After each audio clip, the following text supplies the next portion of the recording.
De retour sur le plateau de Lundi Doc après ce formidable événement de Tour de France sur 18 étapes et plus de 3000 km appelé cette belle évasion. On va évidemment retrouver Axel Carion et à côté de lui Cédric Ferrer, plutôt face à lui, même si vous avez été côte à côte pendant un petit paquet de temps. Mais Axel, votre équipier pour cette deuxième partie d'émission, ce sera Stéphane Gibon. Bonjour Stéphane. Bonjour. Ça va ?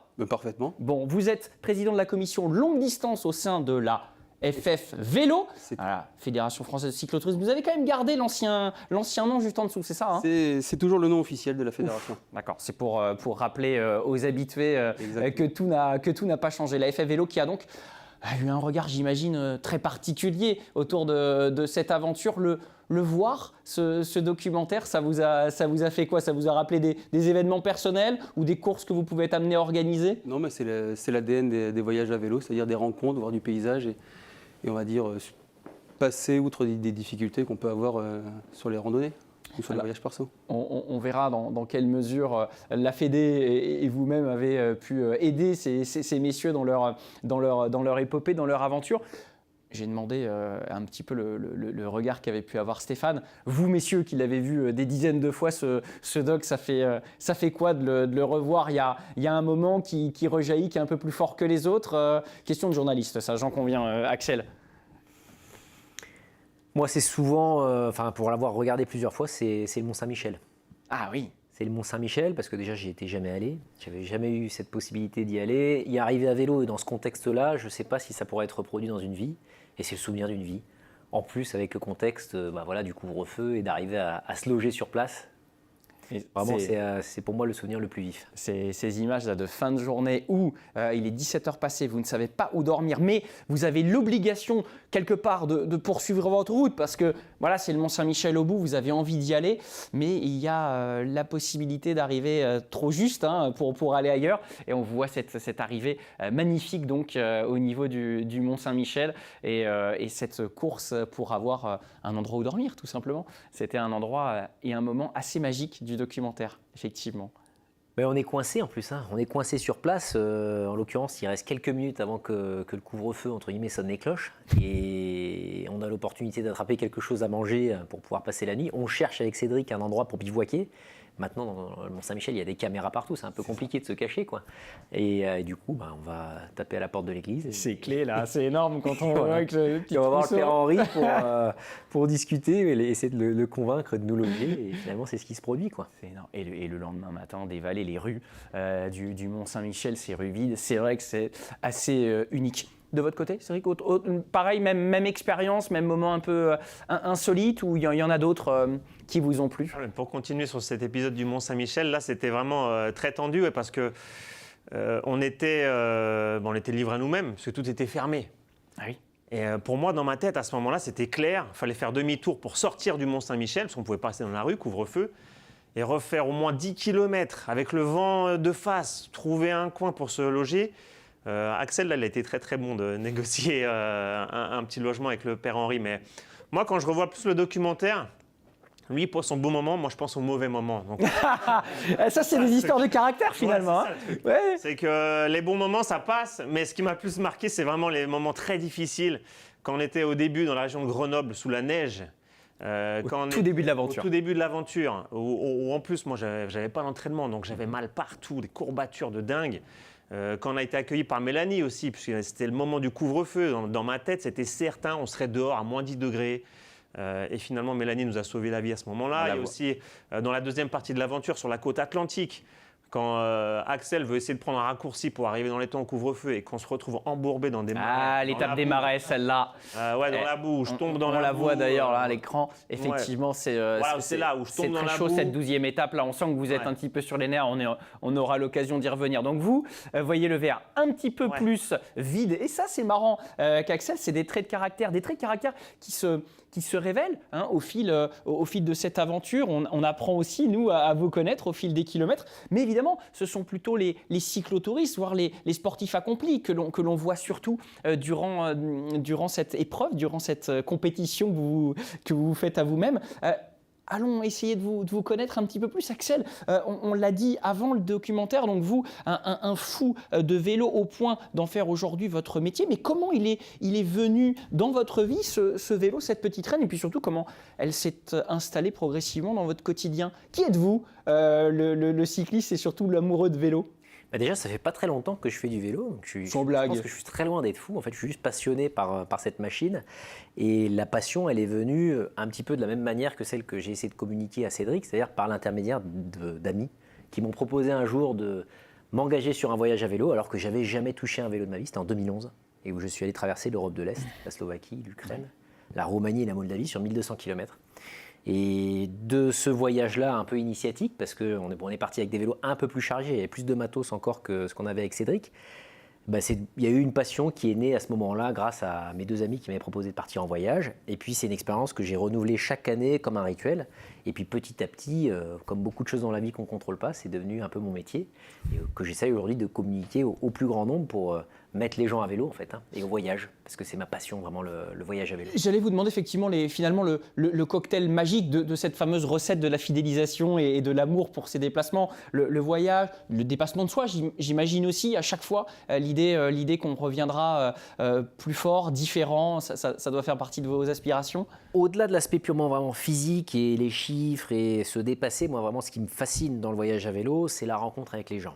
Et c'est ce que j'ai essayé aussi de communiquer à Cédric quand on est parti pour cette belle évasion, parce que les expériences que l'on a à dormir chez les gens, c'est un peu le sel de l'aventure. C'est pas un objectif qu'on doit viser quand on part en voyage à vélo, mais c'est des choses qui se produisent naturellement quand on voyage avec une bicyclette. C'est-à-dire qu'il y a une empathie naturelle qui se crée avec les gens, qui est liée, à mon sens, à la machine et le fait de se déplacer par ses propres moyens.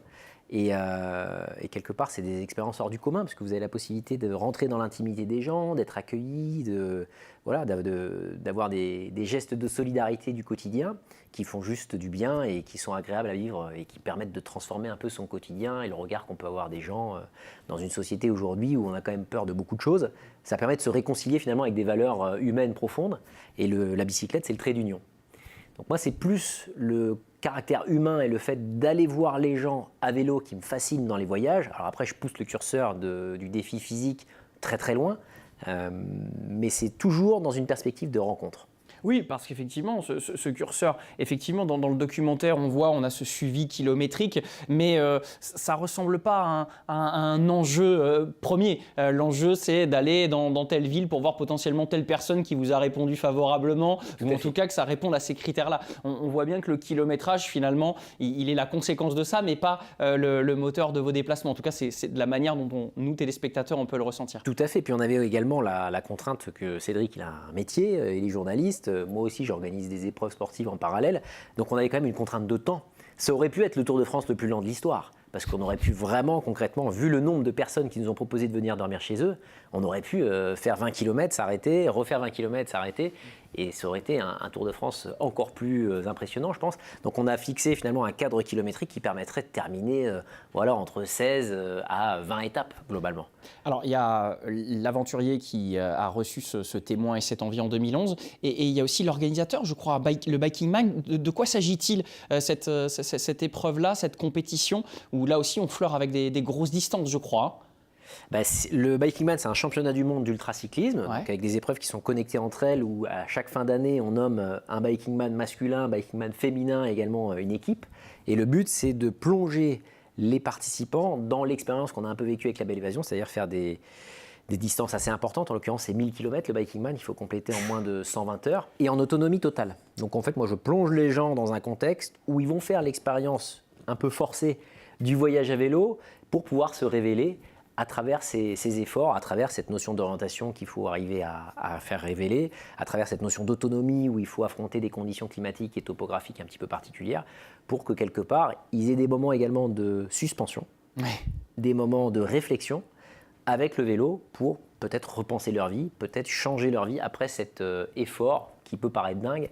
Mais je pense que Stéphane pourra en parler encore mieux que moi, mais 1000 km à vélo, à la fois ça paraît énorme, quand c'est la première fois qu'on le fait, et à la fois une fois qu'on l'a fait, on se dit finalement c'est la magie du vélo, c'est qu'on peut parcourir des très grandes distances et que c'est accessible à beaucoup plus de gens qu'on le croit.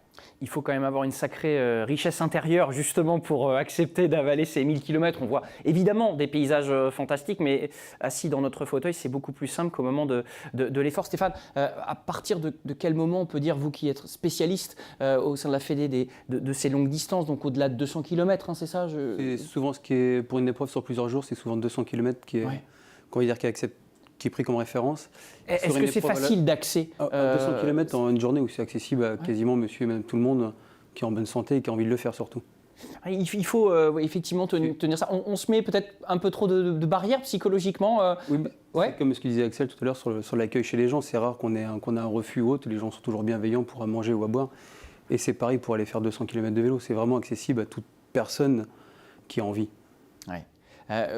Vous en avez fini un, je crois, au Brésil, du coup, un biking man, c'est ça? Ou vous en avez fait plusieurs? Moi, j'ai la chance déjà de faire la reconnaissance de tous les parcours. Parce que c'est la partie, je dirais, que je trouve la plus intéressante de mon métier, c'est de faire la reconnaissance des parcours, travailler sur les traces. Stéphane est organisateur aussi, il sait le plaisir qu'on peut avoir à travailler sur les cartes et à identifier des parcours, notamment en France, parce que la richesse de notre territoire est juste incroyable en termes d'axes routiers et voilà, de lieux pittoresques à visiter.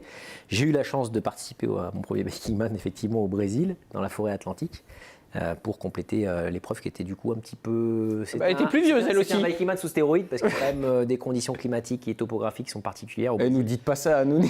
Avec la forêt atlantique, et puis bon, c'est aussi ça à l'origine. Moi, le Biking Man est né au départ au Pérou, puisque j'ai organisé la première épreuve, l'événement zéro, en Amérique du Sud. Et il y a toujours eu cette notion un petit peu d'exotisme. J'ai toujours voulu ajouter des ingrédients, en plus de la topographie, du dénivelé, des ingrédients un peu extrêmes, de conditions finalement que des Européens, des Occidentaux n'ont pas forcément l'habitude de voir, de faire l'expérience, pour quelque part qu'ils ramènent dans leur sacoche à la fois le souvenir du voyage, le souvenir de la rencontre, mais également les conditions du pays dans lequel les gens vivent. On va parler de la préparation, on va revenir sur la Belle Évasion, évidemment, la préparation. On va parler de cette épreuve, évidemment, de ce que vous en avez retenu aujourd'hui, un peu plus d'un an après. Cédric, on va faire le même travail de connaissance aussi, un petit peu de vous. Avant cela, un petit mot avec Stéphane, justement, sur le regard que vous avez pu avoir d'un point de vue sportif sur ce qui a pu être accompli par ces deux garçons. Et je pense probablement à celui qu'on avait fait un petit peu moins, c'est-à-dire Cédric. Vous imaginiez que c'était possible par rapport à ce que vous m'avez dit tout à l'heure? Oui, c'est clairement possible. Ils se sont rajoutés une grosse contrainte qui s'appelle l'hiver. 200 km par jour l'été, c'est à peu près acceptable pour beaucoup de personnes sur un parcours globalement roulant. En hiver, c'est quand même se rajouter de très grosses contraintes en termes de souffrance, en termes on a froid, on perd beaucoup plus d'énergie. C'est très compliqué l'hiver, le vélo. Alors justement, la complexité, vous nous l'avez dit tout à l'heure avant ce reportage, ça a justement été ça, de réfléchir à vous engager. Cédric, de votre côté, donc journaliste, comment vous avez été amené à rencontrer Axel? C'est dans le cadre justement d'un reportage que vous avez pu faire connaissance et apprendre ce monde de l'ultracyclisme? Oui, c'est ça, c'est grâce à mon métier que j'ai rencontré un peu par hasard Axel en 2019, où j'ai été amené à l'interviewer. Et c'est d'ailleurs durant cette interview qu'il m'a fait découvrir un peu le Biking Man, ce qu'il a fait comme aventure à vélo dans le passé en traversant l'Amérique du Sud, par exemple. Et on a poursuivi la discussion et j'ai été amené à participer au Biking Man, pas en tant que cycliste, mais à filmer les épreuves, et on a continué à garder le contact. Et... On vous voit filmer une épreuve, là, justement. Voilà, exactement. Les premiers amours. C'était au Brésil, ouais. Bon, c'était confortable, c'était dans la voiture. Souvent, je cours à côté des cyclistes, et là, c'est beaucoup plus difficile. Ça me fait un entraînement, mais... donc voilà, j'ai été amené à travailler avec Axel sur les Biking Man, et ça m'a donné aussi le goût de pédaler, puisque à la base, moi, je suis sportif, mais plutôt dans le football. Et à force d'être au contact de ces cyclistes qui voyagent à vélo, ça donne envie aussi de connaître un peu leurs sensations, de goûter au plaisir que procure le cyclisme. En tout cas, c'est comme ça qu'Axel me l'a vendu, et c'est comme ça que les participants au Biking Man en parlent aussi. Donc je me suis mis petit à petit à faire du vélo. Donc je me suis acheté un petit vélo d'entrée de gamme, parce que c'est comme du matériel qui coûte cher, et je ne voulais pas mettre les grands moyens tout de suite. Je préfère y aller étape par étape. Être sûr d'aimer quand même. Et exactement. Ce serait dommage. Être sûr d'aimer, parce qu'on parle aussi des côtés positifs, mais il y a aussi les côtés désagréables du vélo, où parfois on a mal aux fesses, parfois on a mal aux genoux. Donc j'étais un peu craintif. Donc je m'y suis mis petit à petit, donc en faisant des petites sorties en région parisienne, puisque j'habite en région parisienne. Et c'est comme ça que j'ai pris goût petit à petit, mais très loin d'un niveau, en tout cas dans mon imaginaire, qui me permettrait de faire un Tour de France.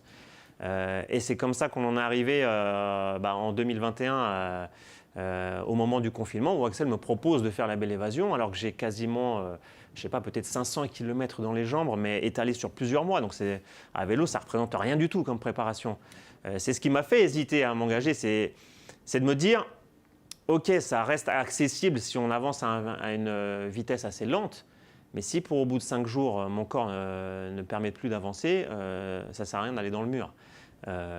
Et finalement, petit à petit, on se rend compte qu'au fur et à mesure des jours, le corps accepte ses charges et surtout, il évolue et il nous permet petit à petit de récupérer assez rapidement pour pouvoir enchaîner jour après jour et faire des distances de 200 km qui, pour quelqu'un qui ne fait pas de vélo, paraît immense.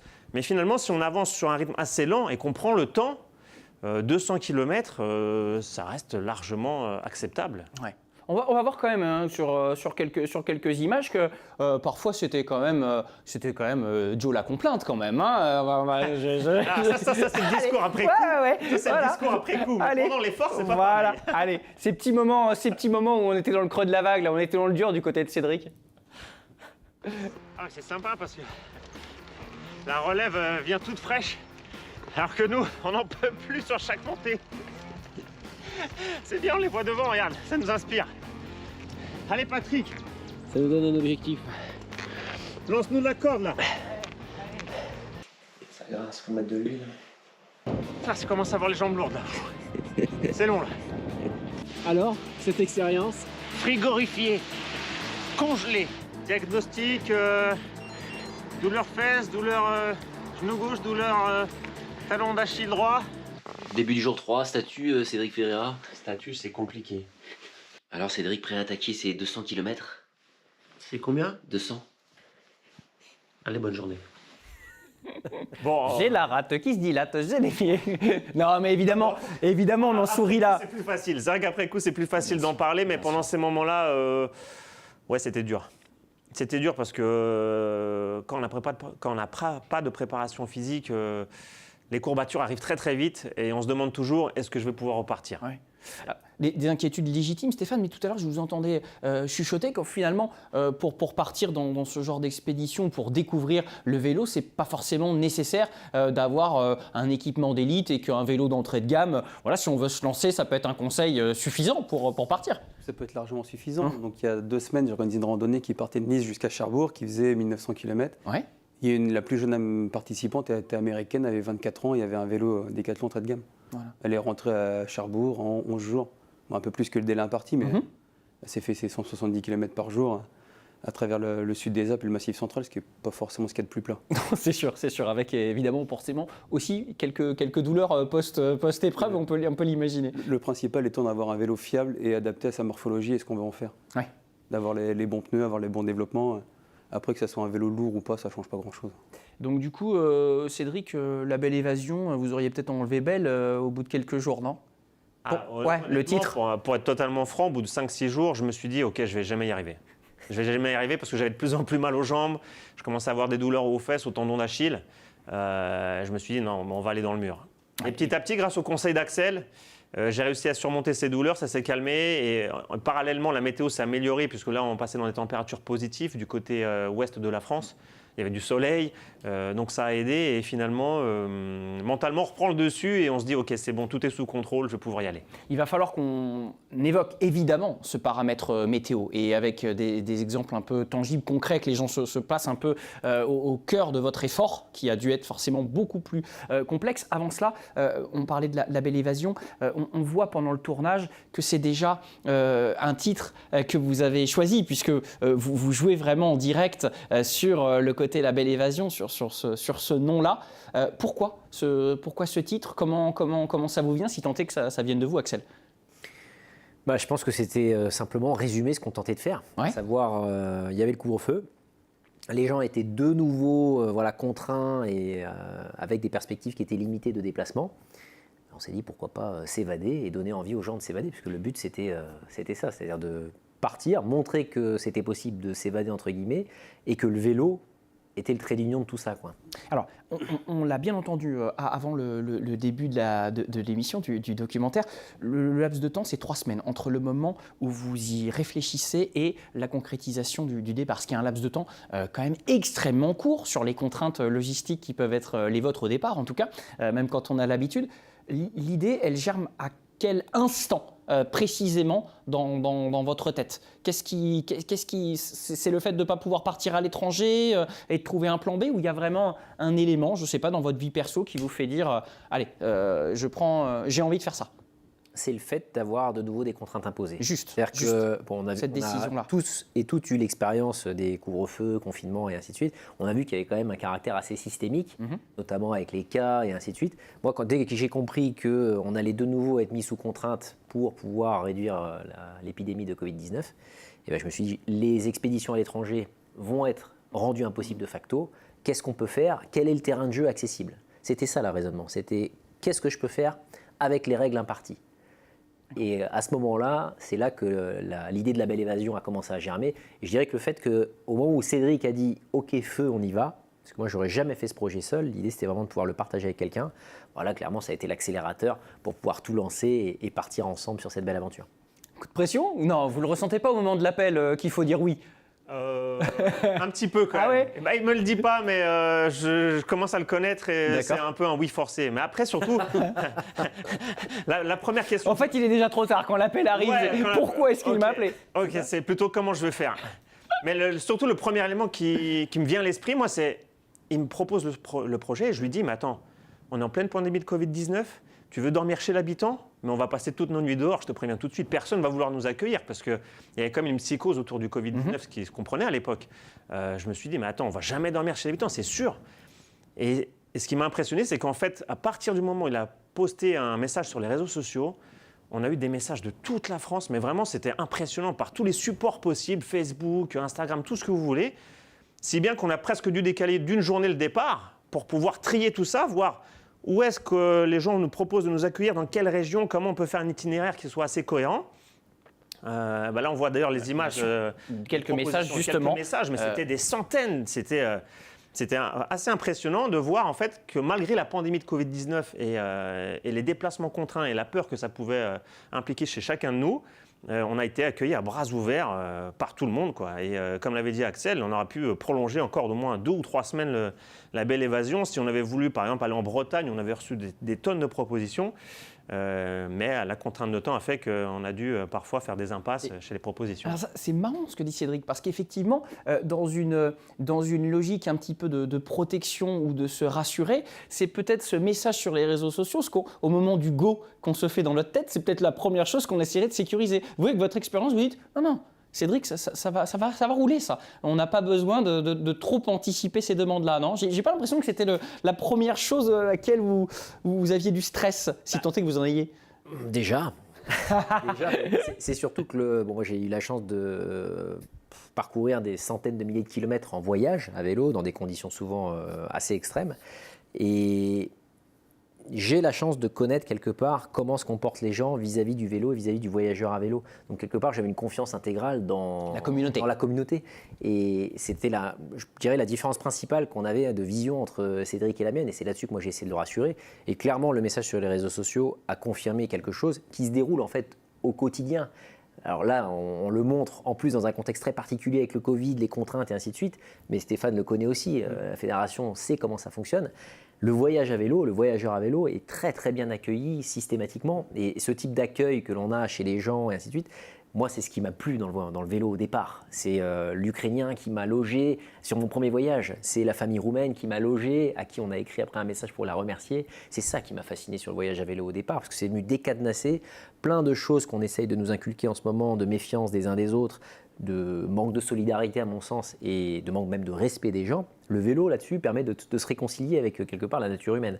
Parce que à chaque fois que je voyage, quel que soit l'endroit, la Belle Évasion, on a eu la chance de dormir plus de 15 fois chez l'habitant, mais c'est quelque chose que moi j'ai testé partout dans le monde, en Amérique latine, au Moyen-Orient, en Asie du Sud-Est, en Extrême-Orient. Quelle que soit la culture, on est accueilli de manière vraiment exceptionnelle parce qu'il y a un lien de solidarité dans l'effort, je pense. Quand vous arrivez à vélo chez quelqu'un, il a envie de vous aider et il a envie également de découvrir ce que vous avez dans vos sacoches, de découvrir votre histoire. Et en fait, il y a ce partage de cet équilibre.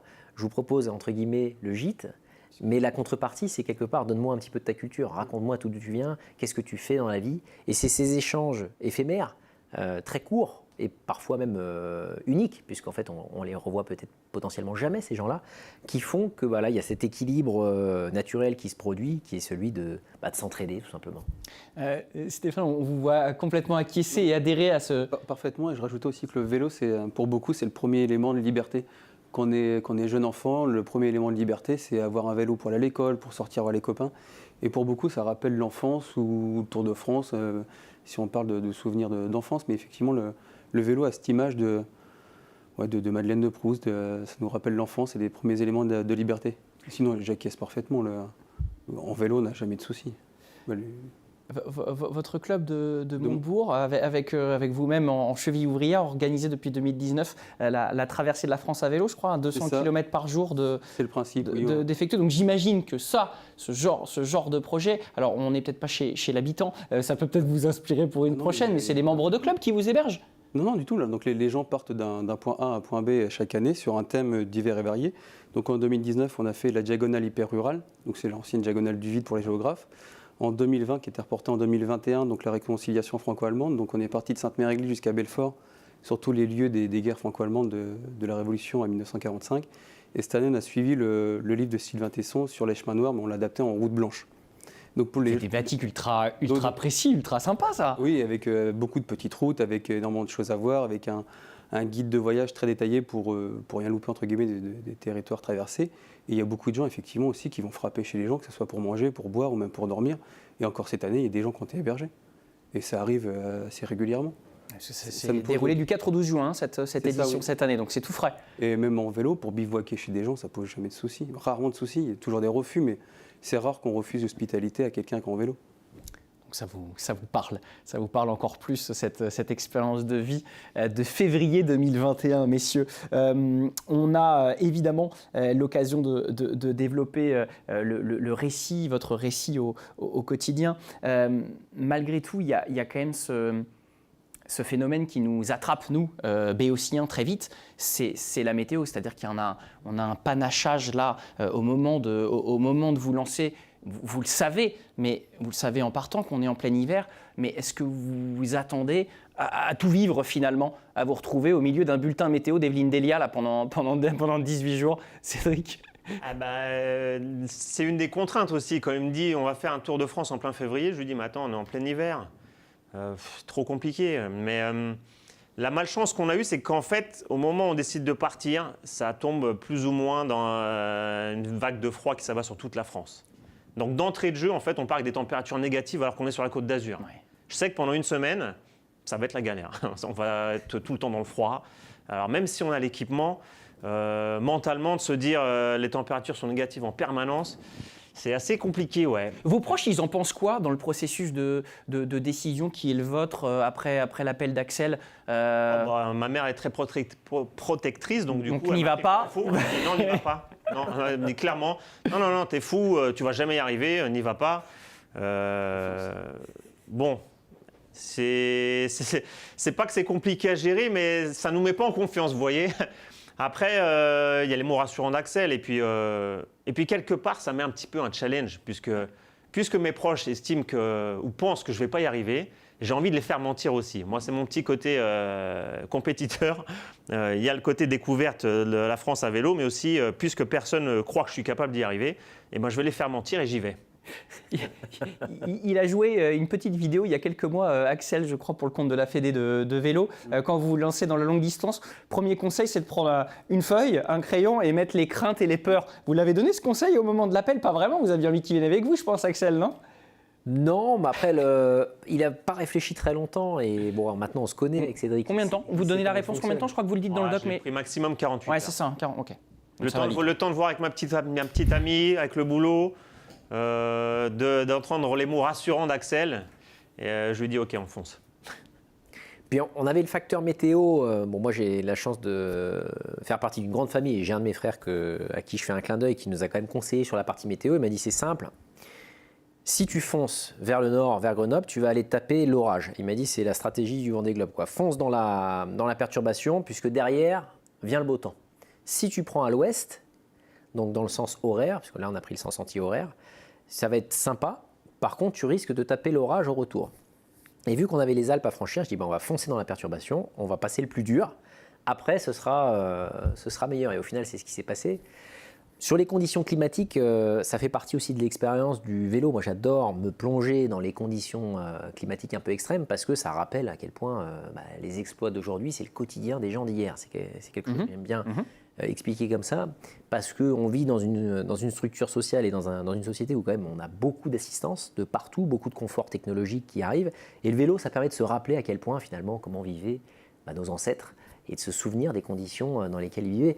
On a de la chance, on a du matériel, on a des vélos, on a de l'équipement, donc c'est quand même entre guillemets des conditions luxueuses, même si c'est très difficile. On a des conditions de température négative, de la pluie, du froid certes, mais on a la chance d'être à vélo, on a la chance tous les soirs d'aller rencontrer des gens qu'on ne connaît pas, qui vont nous raconter leur histoire, qui vont nous accueillir, on l'a vu dans le doc, de manière exceptionnelle, comme si c'était notre dernier repas.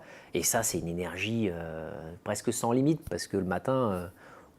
je laisse peut-être parler Cédric, mais on n'a pas eu trop de mal finalement à repartir sur la route en se disant tiens ce soir on dort chez quelqu'un d'autre. Il y a un caractère un peu de nouveauté permanente, c'est une drogue parce que quelque part tous les jours vous allez vous renouveler, tous les jours vous allez avoir des rencontres différentes, tous les jours vous allez entendre des récits différents de gens qui travaillent dans des milieux différents, dans des activités différentes et qui vont pendant un espace de temps très très court vous livrer une intimité que finalement vous avez très peu au quotidien, dans le travail.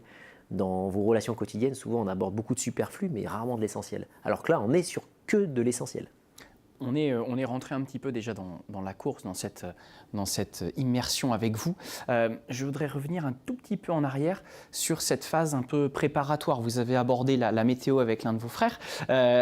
Sur la partie logistique et physique, on a bien compris que de votre côté, il n'y avait pas le temps de toute façon d'insérer une prépa. Vous êtes, on va dire, fit toute l'année. C'est comme ça que vous a décrit tout à l'heure Cédric. Est-ce qu'il y a quand même un moment où on se dit dans ces 3 semaines avant de se lancer, je prends une certaine diététique, je me fais un petit bloc de physique, je ne sais pas, où vraiment c'est secondaire et on se dit peu importe si je le fais à 15 km/h ou à 27, l'idée c'est de se lancer et de partir. Le plus dur, c'est de partir. Le plus difficile dans un voyage de ce type-là, dans une expédition ou même à vélo plus généralement, c'est de se lancer. C'est de prendre cette décision, de se dire on y va. Parce qu'après, en 3 semaines de temps, entre le moment où on se dit ça et le moment où on doit partir, de toute manière, la caisse dont on a besoin, les conditions physiques, elles ont déjà été construites par le passé. Donc ça ne sert à rien de se stresser outre mesure, puisque de toute manière, si vous avez pris la décision d'y aller, on ne peut plus reculer. L'essentiel, c'est le rythme. C'est le rythme auquel on va rouler. On est en France dans un contexte où on a une compétition formidable qui s'appelle le Tour de France, mais qui impose quelque part dans l'inconscient collectif des gens qu'il faut rouler à des allures délirantes, à 40 km/h, avec des conditions physiologiques de coureurs professionnels. Le vélo, c'est pas ça à l'origine. Le vélo, il y a des milliers, des millions de gens qui pédalent à des allures différentes et qui du coup peuvent franchir des caps de distance très important. Si on compare ça à la course à pied, c'est comme si demain vous disiez pour courir, il faut courir comme un marathonien kényan en moins de 2h30. Mais non, la course à pied, si vous êtes lent, vous pouvez courir 42 km, parler de Sylvain Tesson, vous pouvez marcher énormément de distance dès lors que vous allez doucement. Et le vélo permet ça. Le vélo permet d'aller doucement grâce au braquet, grâce à la technique aujourd'hui qui existe sur les vélos. On n'est plus du tout sur des machines qui ont 100 ans d'existence. Maintenant, il y a des vélos qui sont accessibles en termes de braquet, de développement, pour pouvoir pédaler lentement, à son propre rythme, et du coup de pouvoir franchir des caps de distance qui sont formidables. C'est vraiment c'est la dernière invention de l'homme, le vélo. C'est, ou en tout cas utile à mon sens. C'est-à-dire que vraiment ça permet, avec une prothèse, de faire des choses incroyables. C'est-à-dire de prendre un corps, en l'occurrence Cédric, qui avait une base sportive, avec son passif de footballeur, et de magnifier cette base-là pour pouvoir faire un Tour de France, faire 3000 km. Alors là, on a tout ce qui est préparation mentale presque, dans la manière dont vous l'évoquez. Logistiquement, il faut quand même des choses, et évidemment. Le choix des vélos, Cédric, ce que vous emmenez parce que vous affrontez l'hiver, ça, comment ça s'opère? Quel choix vous effectuez concernant le vélo? On a quelques images, je crois, où il y a des incertitudes sur le choix de la monture. C'est très très simple. J'ai tout délégué à Axel. Ah ouais, c'est bien. Même le vélo, c'est à lui à la base. En fait, il me prête un de ses vélos parce que moi, j'avais un petit vélo de course qui n'était pas du tout adapté pour le voyage à vélo. Donc, Axel m'a dit, t'inquiète pas, je te prête tout ce que tu as besoin. Tu prends tout ce que tu as, c'est-à-dire, moi, j'avais déjà un cuissard, quelques vestes, enfin quelques équipements de base de cycliste. Et tout le reste, c'est Axel qui me prête. Alors, vos choix, ils s'opèrent comment, Axel? Alors, pour vous deux? Eh bien, je prends les conditions les plus extrêmes qu'on va rencontrer d'un point de vue climatique et j'applique ça pour transporter le matériel nécessaire pour résister aux conditions les plus difficiles. Puisqu'après, l'idée, c'est de se dire, s'il pleut, qu'on a de la neige, qu'on a des températures négatives, est-ce qu'on a l'équipement pour résister à ces 3 conditions cumulées? C'est comme ça que je fonctionne dans les expéditions. C'est quel est quelque part le pinacle de l'expédition, c'est vraiment pour moi le point d'orgue, ça va être le point le plus difficile. Et est-ce que j'ai tout le matos pour pouvoir résister à cette... Pas un des facteurs, mais tous les facteurs cumulés potentiellement. Oui, exactement. Je pars sur le plus défavorable, les conditions les plus dingues, et comme ça, une fois qu'on a le matos pour résister à ça, derrière, tout va rouler. Ce qui signifie que vous avez combien sur le dos, ou plutôt sur vos bagages au moment de vous élancer? Au total, les vélos faisaient un peu moins de 25 kg chargés. Vélo, sacoche, on avait de quoi bivouaquer, donc on pouvait dormir dehors, pas sous une tente, sous des abris avec... un sac de couchage et couverture de survie, et on avait de quoi cuisiner, un réchaud pour être autonome également sur la partie alimentaire, dans l'hypothèse où on ne trouverait pas de quoi manger sur la route. Donc vraiment, on pouvait presque traverser la France en totale autonomie, sans dormir chez l'habitant, si tel avait été le cas. Oui, effectivement, mais on a vu que ça avait répondu présent. Le réchaud n'a pas beaucoup servi. C'est vrai, sauf quelques plats. Le petit plat de pâtes du matin, là, froid, il était bien, celui-là. Moi, je l'appréciais. Vous savez, quand vous avez faim le matin, la nuit dans la petit déjeuner, c'est pâtes froides ou du gravier, parce qu'il n'y avait que du gravier. Les pâtes, vous les appréciez. Et puis, au-delà du matériel aussi qu'Axel a cité, il y avait comme le matériel pour filmer, puisqu'on s'est aussi filmé quand même. Donc moi, j'avais constamment un petit sac à dos. C'est pour ça que sur certaines images, on voit que j'ai une petite boule dans le dos. C'était mon petit sac à dos avec mon matériel audiovisuel. Ouais.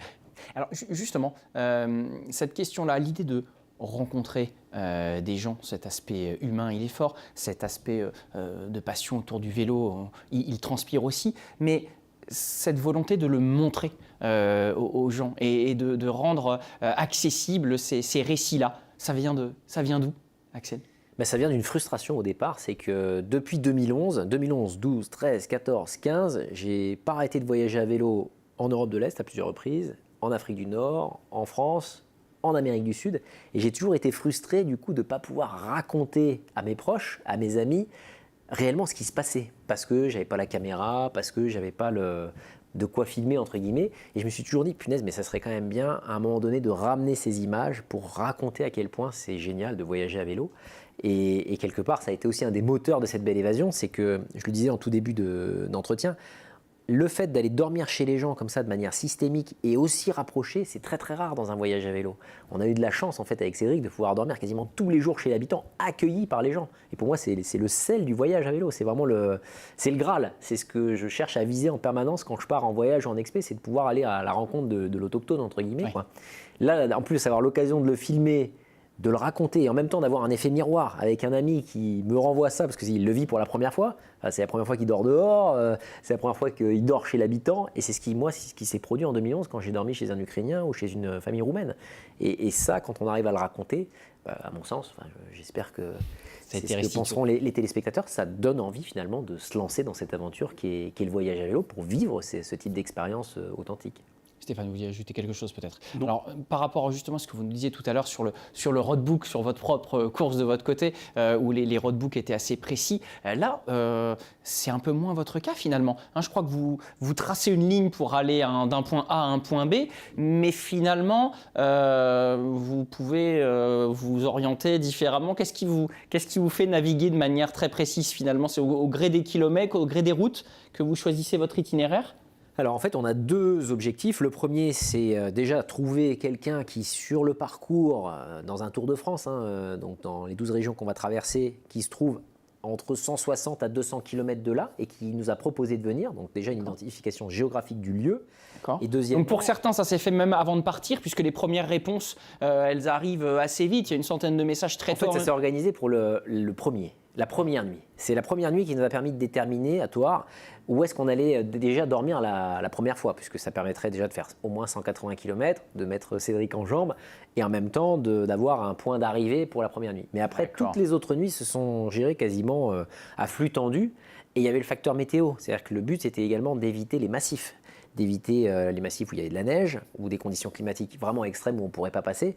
Donc de limiter quelque part le dénivelé, pour les conditions météorologiques et également pour ne pas briser physiquement Cédric, parce que dès lors que vous rajoutez beaucoup de dénivelé sur le vélo, on se fatigue davantage, on a des vélos chargés.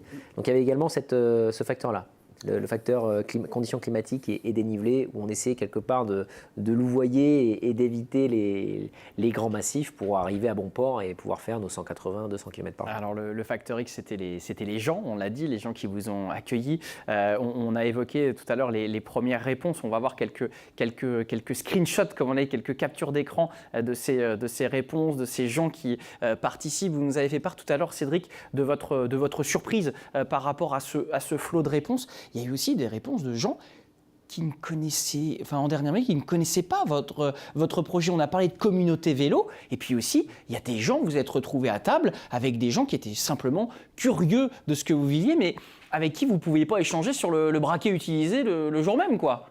Ah bah oui, ça s'est passé même très vite dans l'aventure quand on a été accueillis au bout du 5e jour chez Mélanie. Axel parlait de la magie du vélo. Il m'avait toujours parlé de ça depuis de nombreuses années. Ouais, tu vois, quand tu te déplaces à vélo, les gens sont vachement accueillants. Bon, ça, c'est son discours. Moi, j'y croyais, mais tant qu'on ne le voit pas, on ne comprend pas. Et là, c'est ce qui s'est passé avec Mélanie, c'est-à-dire qu'elle n'y connaît rien en vélo, elle ne s'y intéresse pas, elle ne savait pas du tout quel était notre projet. Et on la rencontre en bord de route parce qu'on était en perdition à l'heure du couvre-feu, qu'on ne savait pas où on allait dormir.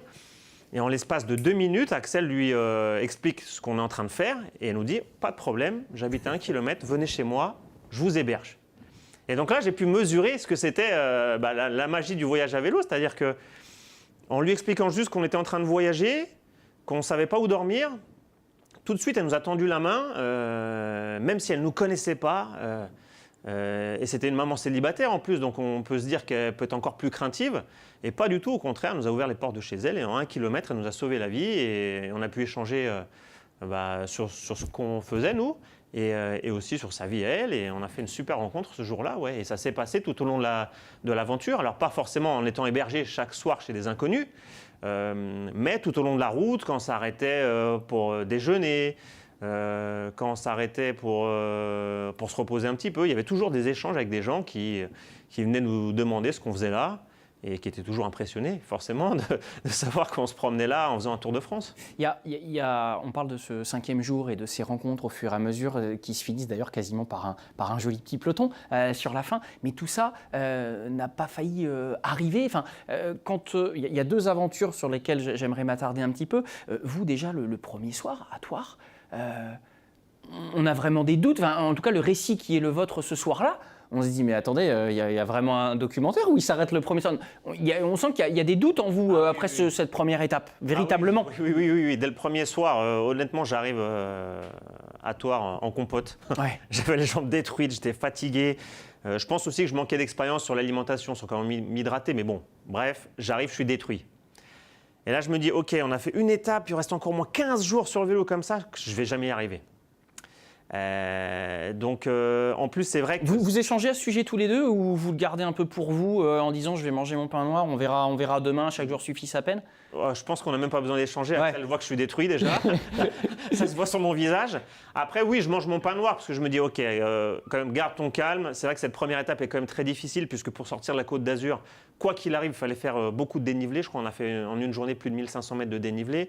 Donc, je savais que de toute façon, mon corps allait prendre cher, pour parler franchement. Donc là, je me dis plutôt, mange ton pain noir, il fait froid, attends quelques jours, ça va peut-être s'améliorer. Enfin, du coup, en fait, dans ces moments-là, il ne faut pas voir le projet dans sa globalité. C'est-à-dire, j'ai fait 200 bornes, il m'en reste 2800. C'est plutôt se dire, OK, vois au jour le jour, vois demain matin comment tu repars et fixe-toi l'objectif juste d'arriver chez le prochain habitant et on avance au jour le jour. Il y a un passage avec la famille à Senlis. Oui. Est-ce que c'est important Ouais. pour vous là? Ouais. Ça se cale au fur et à mesure du voyage. Vous sentez que dans l'état d'esprit qui est le vôtre, c'est un plus là Ouais. Bien sûr, parce que Qu'est-ce que vous ressentez sur ce moment-là parce qu'on arrive près de la région parisienne. Au nord de la région parisienne, mes parents n'habitent pas très loin. Eux, même s'ils étaient plutôt craintifs avant que je parte pour la belle évasion, finalement, ils se sont montrés ensuite très enthousiastes. Il était évident que quand on passerait pas très loin de la maison, pour ma mère, c'était obligatoire qu'elle vienne me rendre visite. Dans quel état va être mon fils? Exactement. Donc quand on s'arrêtait pour déjeuner, on se tenait au courant évidemment au fur et à mesure de notre évolution. Donc ils nous ont rejoints à Senlis, là où on s'arrêtait pour déjeuner. Et ouais, pour moi, mentalement, c'est vachement important. Parce que déjà, première chose, c'est que ça me permet, moi, de me rendre compte de toute la distance qu'on a parcourue. Puisqu'on est parti de la Côte d'Azur, on arrive jusqu'à l'approche de la région parisienne. Pour moi, c'est des distances qui se faisaient uniquement en voiture. Sans 1 litre d'essence, vous arrivez à voir votre famille à Senlis. C'est ça, exactement. C'est moi des distances qui se faisaient uniquement en voiture, en train ou même en avion. Et là, je l'ai fait à vélo. Donc déjà, ça permet de se rendre compte de la distance parcourue. Ensuite, mentalement, ça fait beaucoup de bien de voir quand même qu'on arrive dans le nord de la France alors qu'on était parti du sud. Et puis, ça correspond aussi à un moment où la météo commence à être de plus en plus favorable. Là, on passe dans des températures qui sont positives. Il faut quand même rester dans le fait qu'on est en hiver. Donc, c'est-à-dire positif, c'est aux alentours des 10 degrés. Mais quand, il y a quelques jours avant, vous étiez à moins 8 degrés en train de pédaler toute la journée, là, vous les appréciez, si vous voulez, vos 10 degrés. Donc, il y a cette combinaison de facteurs. Et même physiquement, je me sens de mieux en mieux. Donc ouais, pour moi c'était vraiment un moment très important et je retiendrai aussi parce que et puis ça fait plaisir à ses proches. Ma mère, qui ne croyait pas en moi, me voir arriver là à vélo quand j'étais parti de la région de Cannes, ça fait plaisir, ouais, puis ça regonfle le moral. Et puis on est quand même à la mi-journée, on se dit bon, une étape de franchie, il ne nous reste plus qu'une demi-journée pour pédaler et aller dormir chez un nouvel habitant. C'était un grand moment, ça a été très court, c'était une vingtaine, 30 minutes maximum de pause parce qu'on était déjà à la bourre, comme quasiment tous les jours, mais ça faisait du bien, ouais. Et puis l'autre galère après les petits tests physiques qui ont été récurrents, mais après l'étape de Thouars, c'est Grenoble aussi, où là techniquement il y a un petit loup. Est-ce que c'est un petit moment où on déstabilise le bonze Axel? Est-ce que ces petites galères techniques du vélo, ça vous pose problème? Comment vous gérez la situation? En servant de poisson pilote. C'est toujours des moments qui sont délicats parce que là, à mon sens, Grenoble, ça a été la partie la plus difficile mentalement. Oui. Pour Cédric, je ne sais pas, mais en tout cas pour moi, le fait d'être avec lui, de prendre le risque au moment du franchissement du col de la Croix-Frie, là, de redescendre sur Grenoble alors qu'il y a une tempête de neige, de prendre le risque de redescendre. Parce qu'en fait, je savais que si on restait en amont du col, on serait bloqué. Donc je prends la décision d'y aller et de foncer. C'était un peu pour moi la partie la plus stressante de savoir que Cédric était derrière et qui roule dans ma roue. Et d'ailleurs, il a chuté à ce moment-là avec Teddy qui était venu, notre hôte du soir, qui était venu nous chercher parce qu'il avait un vélo de course avec des pneus de 25 mm. On pédalait sur un manteau neigeux. À un moment donné, en descendant, on était tous les trois, les voitures nous klaxonnaient en disant mais qu'est-ce que vous faites là quoi? Parce que vraiment, il faut imaginer qu'on a les premières neiges qui se posent, les gens qui sont en train de mettre les chaînes et ainsi de suite, et nous on descend à vélo sur des tout petits pneus. Donc vraiment, ça a été une partie délicate parce qu'il a fallu retenir sa respiration jusqu'à l'arrivée à Grenoble. On a eu la chance également d'avoir Laurent Boursette, un des participants assez connus là sur le Biking Man, qui est venu également nous récupérer parce qu'il habite dans la région grenobloise. Ça nous a aussi pas mal aidé parce que il est venu aussi nous encadrer entre guillemets. Mais ça a été une partie difficile. Après, moi j'ai pas mal d'expérience maintenant sur les expéditions vraiment de l'extrême. Et c'est des parties où l'hésitation, c'est comme dans la vie, potentiellement c'est la mort. Donc il ne faut pas hésiter si on le sent. Et ça, moi je fais appel à mon instinct et quelque part c'est mon expérience qui paye là. Si je ne sens pas les choses, j'y serais pas allé. Là je le sentais, je sentais que Cédric était prêt. Et en l'occurrence c'est passé et je pense qu'on se souviendra toute notre vie de cette descente vers Grenoble. Ouais, non, j'étais pas prêt du tout. Il dit ça, mais j'étais pas prêt du tout. Non, parce que ça, c'était peut-être le moment le moins drôle. Ouais, c'était très stressant puisqu'on traçait vraiment Bon, on essaie tracer les d'éviter voies dans la l'orage, hein. neige, quoi. Ouais. Avec les voitures qui nous mettaient la pression derrière pour descendre. On était en file indienne, quoi. C'est-à-dire qu'Axel traçait la voie devant, moi je me mettais derrière lui. Et entre nous deux, il y avait Teddy qui était venu à la base rouler un petit peu avec nous, mais je pense qu'il avait mal anticipé la tempête de neige et s'est retrouvé dans une sacrée galère. Et du coup, à un moment donné, dans cette descente, ça manque pas.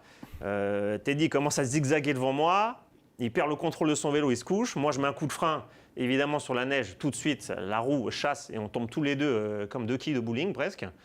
Et là, la première crainte, c'est même pas de se blesser, puisqu'il y a le tapis de neige amorti, mais c'est plutôt d'abîmer le vélo. Et si là, je l'abîme, déjà, c'est le vélo d'Axel, donc voilà.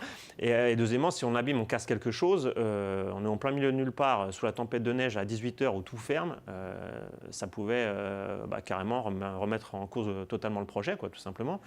Donc c'était assez stressant. Heureusement, pas de casse, pas de blessure, pas de vélo abîmé. Mais grosse frayeur, ouais. Et ça, je ne l'ai pas filmé parce que c'était trop compliqué. Même ne serait-ce que de sortir la caméra sur la neige, c'était impossible. C'est pour ça que dans le documentaire, on me voit arriver à la fin où je dis je suis frigorifié. Bah oui, ouais. J'étais tombé dans la neige, tout trempé. C'est bon d'avoir ces coulisses. Et parmi ces coulisses, vous galérez bien aussi dans l'étape des Marais, là, hein, dans la boue, une région qui m'est pourtant chère. Et je peux vous assurer que l'été, elle est magnifique. Hein. Vous ne tombez pas, il n'y a pas de problème, c'est super. Est-ce que dans la coulisse, justement, la fatigue, les émotions, les chutes, est-ce qu'il y a eu des fritures sur la ligne? Est-ce que vous êtes engueulés, messieurs? Alors justement, non. Non, mais pour vous dire la vérité, franchement, il y a eu plein de moments dans cette belle évasion où j'étais en train de prendre la roue d'Axel et dans ma tête, je l'insultais. Hein. Ah voilà. Ouais, mais je l'insultais vraiment. Je me disais, il m'avait promis qu'on n'irait pas dans le mur. Là, il est en train de m'envoyer dans le mur. Bon, je ne vais pas dire les gros mots, mais bon, je disais des gros mots dans ma tête. Et là, dans les Marais, ça s'est produit. C'est-à-dire que comme on était en temps limite pour le couvre-feu, il a regardé sur la carte, fait attends, je crois que j'ai identifié un raccourci. On va Allez, tracer au milieu des Marais. On trace, on y va, c'est un raccourci. Et là, on arrive en plein milieu des Marais, là, comme vous le voyez sur les images. Inondé totalement, c'est-à-dire que même si on pédalait, on ne savait pas si c'était des trous profonds d'eau. Donc c'était super dangereux. Donc évidemment, on avance. Et au bout d'un moment, je fais une chute. Je fais OK, terminé. Moi, je ne pédale plus là-dedans. Je marche. C'est pour ça que vous voyez sur les images d'ailleurs marcher. Parce qu'on a voulu gagner du temps et au final, on en a perdu.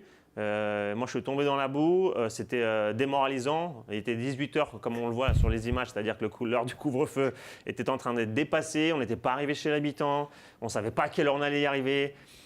Il n'y a pas eu de friture, mais je le pensais très fort, ouais. Au final, ce documentaire qui reçoit un accueil très, très positif, de votre côté, Axel, est-ce qu'il répond à vos attentes? Mettre en avant ce côté humain, découvrir la France et la richesse de ses paysages, de son patrimoine. Il y a quelques belles séquences d'ailleurs de nourriture qu'on a vues chez les gens, des beaux échanges autour des repas. Est-ce que ça, vous l'avez retrouvé tel que vous l'aviez vécu? Déjà, il y a Cédric, il est là, il sourit, il en parle avec joie. Donc pour moi, c'est déjà une réussite parce que c'était un peu le pari également, c'était de lui montrer cette expérience du voyage à vélo et qu'il en retire quelque chose de positif malgré toutes les difficultés, malgré tous les challenges qu'on a pu relever ensemble. Après, il y a bien sûr quelque chose qu'on a essayé de partager avec Cédric, c'est la richesse que l'on a au niveau territorial en France. On a encore une fois une compétition, le Tour, mais il faut se souvenir à quel point on a un réseau de routes, de chemins qui est juste faramineux au niveau des axes secondaires. Et ça, il faut s'en souvenir parce que ce n'est pas le cas de tous les pays. Et le vélo, pour ça, c'est une des meilleures machines pour pouvoir explorer ces territoires et redécouvrir finalement notre France. Parce que c'est un territoire qui est magique, qui est magnifique et qu'à chaque fois qu'on traverse un village, il y a la possibilité de se réenchanter. Et le vélo est, à mon sens, un des meilleurs moyens de pouvoir le rendre accessible. Et après, l'accueil de la communauté a été incroyable. Là, on se retrouve en plateau aujourd'hui, quasiment un an après. J'étais la semaine dernière dans les Pyrénées et je retrouve un hôte, en l'occurrence quelqu'un qui était venu nous donner de la nourriture sur la route, en plein milieu des Pyrénées, perdu au milieu de nulle part. Je le retrouve sur la route à vélo et on se salue cordialement. Et surtout, Sylvain, c'est ça? Ouais. Eh bien, Sylvain, il nous a laissé un petit message. On a aussi Julien qui était présent avec vous en Charente-Maritime, dont on a recueilli les petits témoignages et les petits saluts pour vous. Ouais, je vous jure. Salut Axel, salut Cédric. Incroyable. On se rencontre sur la belle évasion entre le Mont-Saint-Michel et Blain. Et comme tu dis Axel, les hasards de la vie font qu'on se revoit dans les Pyrénées. Merci à tous les deux pour votre simplicité et vos gentillesses. Bravo à tous les deux pour ce que vous faites. Vous êtes les bienvenus chez nous pour déguster nos bonnes galettes bretonnes. En espérant vous voir bientôt, Axel et Cédric. Hello les gars, un petit coucou de Charente-Maritime que en fait là je suis en train de quitter parce que mon vélo est derrière. Je parcours un truc de un peu plus de 300 bornes de vélo, les caméras sont chargées, tout ça. Et donc la Charente-Maritime, on s'était retrouvé du côté de Charon, sous la flotte. J'étais venu vous voir avec Jérôme, là je sais plus si c'était un mardi, un jeudi, même un mercredi. On avait pu faire comme ça quelques kilomètres ensemble. Je vous avais emmené sur un petit chemin au-dessus de la mer avec les carrelets et tout, c'était plutôt sympa avant qu'on se fasse une petite bouffe sec sur La Rochelle. Voilà, c'est vrai que c'était un bon petit moment, court, mais bon petit moment. Bah, écoutez les gars, à bientôt, que ce soit, je sais pas, sur la route, sur un biking man, je ne sais où, et ciao. Sur la route, voilà, ces Énorme. petits messages pour vous avec Sylvain et ses deux enfants Antoine et Baptiste qui ont participé à ça. C'est ça la communauté finalement qui s'organise, la communauté autour de cette expérience. C'est assez révélateur de ce que vous avez pu vivre et conserver de tout ça. Vous avez des échanges avec d'autres personnes depuis ? Oui, bien sûr, ouais. De temps en temps, les réseaux sociaux permettent ça, d'échanger quelques messages. Mais surtout, quand on voit ces messages envoyés par les gens qu'on a rencontrés sur la route, ça rappelle tous ces souvenirs. Ouais. Et puis, c'était aussi les petits moments de plaisir de la journée. Vous savez, quand vous passez toute la journée sur le vélo, comme ça, 10 à 15 heures à pédaler, tout seul. Bon, là, on est avec Axel, ça va. Et que d'un seul coup, au bord de la route, vous avez quelqu'un qui vous fait signe et qui vous tend des biscuits, des jus d'orange, etc., ça fait très plaisir, mais surtout ça montre que l'intérêt des gens et l'inspiration que ça peut leur procurer, c'est bête. Hein. C'est ça, Moi, je suis un inconnu, je suis personne. Et là, en s'arrêtant sur le bord de la route, il y a quelqu'un qui vient vous dire « Ah, on adore ce que vous faites, nous aussi on a envie de pédaler comme vous, tenez du jus d'orange, tenez des gâteaux, bon courage ». Et ça dure 2 minutes, mais ça vous booste pendant tout le reste de la journée. Vous avez conscience d'être un projet quelque part dans une période où beaucoup de gens se posaient des questions, l'oisiveté était assez présente, mais en même temps on cherchait des objectifs, des choses. Vous avez eu conscience d'être ce projet gratifiant pour des gens qui venaient vous retrouver, rouler un peu avec vous ? Je pense qu'on a participé à une énergie qui s'est créée à cause du Covid, où finalement on a été privé un petit peu de tout et surtout, à mon avis, d'un point essentiel, c'est du lien social. C'est le fait d'être ensemble, réunis physiquement. Là, on est sur un plateau physique. Si on le faisait à distance avec la vidéoconférence, il ne se passerait pas la même chose qu'en ce moment. Donc, je pense qu'on a fait partie de ces gens-là. Il y en a eu plein d'autres, à mon avis, et j'espère qu'il y en aura beaucoup d'autres. Et surtout, moi, ce qui me tient à cœur, c'est qu'au-delà de tout ce qu'on a pu voir là, sur le documentaire et de ce qu'on peut dire actuellement aux téléspectateurs, c'est de se rappeler ce qu'est le vélo au départ. Parce que très souvent, quand on discute avec des gens du quotidien qui n'ont pas l'habitude de faire du vélo, qui n'en ont jamais fait, on imagine les pelotons sur la route, les gens qui vous embêtent parce qu'ils sont lents, parce que vous êtes en véhicule, que vous êtes pressé, ainsi de suite. Alors que derrière ces cyclistes, il y a potentiellement des gens comme Cédric et moi, comme Stéphane, qui sont juste passionnés du territoire et qui potentiellement peuvent vous aider à ralentir un petit peu et à être sympa sur la route. La France, c'est la terre du vélo. C'est là, entre guillemets, qui est né le vélo. On a l'une des compétitions les plus grandes de la planète, enfin, la plus grande en l'occurrence. Il faut s'en souvenir de ça parce que moi j'ai la chance de voyager dans des territoires qui découvrent le vélo. Je vais citer la Colombie par exemple, où on se rend compte à quel point la ferveur du cyclisme est extrêmement importante. Et ce dont je suis le plus fier, je pense, avec la Belle Évasion, c'est qu'on se rend compte, on vient toucher du doigt la ferveur qu'ont les gens, certes, pour la rencontre, le dépassement de soi et ainsi de suite, et le fait qu'on était en période de couvre-feu, mais le lien qu'il y a avec le vélo. Et je demande simplement aux gens qui nous regardent de se souvenir de ça quand ils voient des vélos sur la route, parce qu'il y a potentiellement des gens sympas derrière chaque cycliste, et que finalement, on prend des risques en permanence d'être sur les routes ouvertes, sur des chemins, et ainsi de suite. Et il faut se souvenir que les cyclistes, ça peut être potentiellement des gens super sympas avec qui vous pouvez avoir le plaisir d'échanger, et que c'est un sport, une pratique qui est génial. Souvenons-nous de ce patrimoine qui est à mon sens avant tout français avant d'être international parce qu'on a de la chance, on a à la fois l'histoire du vélo, on a le patrimoine avec les axes routiers, là on voit un magnifique château derrière, on a énormément de ressources, énormément de savoir-faire également, il faut s'en souvenir parce que je pense que le vélo aujourd'hui c'est un des enjeux majeurs de la période post-Covid. Et si vous avez des velléités de vous lancer après avoir vu ce documentaire notamment, et si vous n'atteignez pas encore le niveau d'Axel en termes de cyclisme, la FF Vélo peut vous épauler. Je crois qu'il y a le site véloenfrance.fr, vous avez des super itinéraires, vous pouvez être très bien guidé quand vous êtes sur les vacances ou ailleurs. Donc sur véloenfrance.fr, effectivement, il y a toute une série d'itinéraires, que ce soit des itinéraires route ou VTT, ou même gravel désormais.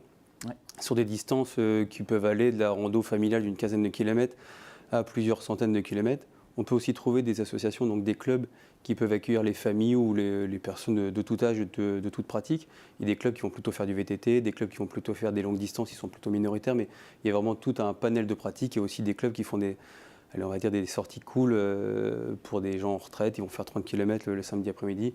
Il y a vraiment diverses pratiques. Il y a les clubs, il y a les manifestations aussi qui sont organisées, les différentes randonnées qui souvent ne coûtent pas grand-chose, qui sont organisées partout sur le territoire tous les jours de l'année. Axel parlait de vélo au mois de février dans les marais. Par exemple, au mois de février, moi j'organise un 200 km dans les marais du Cotentin, qui eux sont vraiment inondés par rapport à ça. Il y a vraiment un mètre d'eau partout. Et sur véloenfrance aussi.fr pour les licenciés, il y a Cyclo-Haute, c'est un service qui est proposé qu'aux licenciés de la fédération, qui regroupe pour l'instant 600 adresses où les gens, c'est des licenciés de la fédération qui sont prêts à accueillir des cyclos qui passeraient pas loin de chez eux. Vous pouvez vous récupérer les coordonnées sur Vélo en France pour les licenciés, vous appelez et vous serez hébergé chez un membre de la fédération. Certains se proposent aussi de faire de la mécanique ou d'accompagner sur la route. Vous n'êtes pas obligé de vous lancer au mois de février, on vient de perdre Cédric. La question que tout le monde se pose, c'est vous avez continué quand même le vélo depuis là? Pour être franc, oui, pour être pas franc. trop. Ah, Non, j'avais continué après. Je vais même si je vais être franc.